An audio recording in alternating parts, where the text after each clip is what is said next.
As you heard, my name is Sabrina, Iranian, Christian. My parents were pastors of Pentecostal Assyrian Church in Iran. As I sit here, it's quite frustrating, the fact that the situation in Iran is getting worse and worse by day. And it feels that we are hopeless and we cannot change anything. Despite the previous uprisings, protests, the sacrifices made in the name of freedom, things are now worse than ever. In 2023, more Christians were arrested, sentenced, their homes were raided than in the previous years. It turned out to be the year with the highest number of reported arrests, imprisonment within the Christian community. During the Christmas celebration time of the year, it's normally a very joyful and happy time for families. For most Christian Iranian, that time of the year is filled with anxiety, fear, and worrying. During the Christmas season, my friends' homes were raided on regular basis, on weekly basis, at midnight. Their belongings were confiscated, even their children's iPads, phones, laptops, personal belongings. Just imagine this, at 3 o'clock in the morning, you are awakened, aggressively searched, treated violently, interrogated and questioned. As adults, we may find ways to cope with such trauma.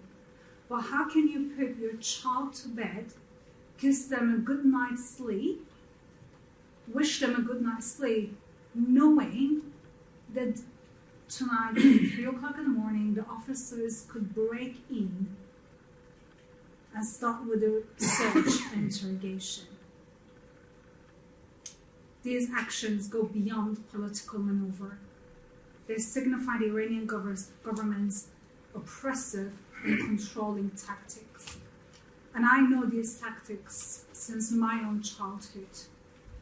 When I was 23-year-old, I found myself confined in a male-only detention center without any female officer present. I faced expulsion from university, from my workplace. I underwent weekly interrogations. Every movement was surveillance. One day when I was leaving the university before they expelled me, my friends and I, we witnessed a young soldier vandalizing my car, breaking into my car, placing fabricated tracts, booklets against Islam into my car and arresting me for it. It was right in front of our eyes, and I couldn't do anything about it. What that showed me was that those who are in charge, they have power, and they can use the power however they want. And there's nothing that ensures my safeguards. There's nothing I could do against it to protect myself. And I've experienced that with my brother being arrested during a picnic with his wife. My parents being arrested during a Christmas gathering in their own homes for no apparent reasons. The Iranian government has a track record of lying, deceiving, unjustly arresting, sentencing Christians based on charges with absurd accusations. Unfortunately, many people like myself are increasingly compelled to leave the country, to seek refuge in neighborhood countries. We have another report on Iranian Christians in Turkey and other countries, and I invite you to have a look at this report. It is tragic how many believers, Christians, are forced, for their own safety, for the safety of their children or family, seek refuge in different countries, leave their home, leave their loved ones, leave their safety, their place to have a life. And the question is, why should practicing one's faith come at such a high price? Why should wanting to worship, to pray, to have a peaceful faith lead you to go to prison, to face heavy charges, or force you to leave your home? The issue is that this will not stop. The numbers of people leaving the country, Iran, of Christians, of religious oppressed minorities leaving the country will only increase. And I believe that we need to do something against it.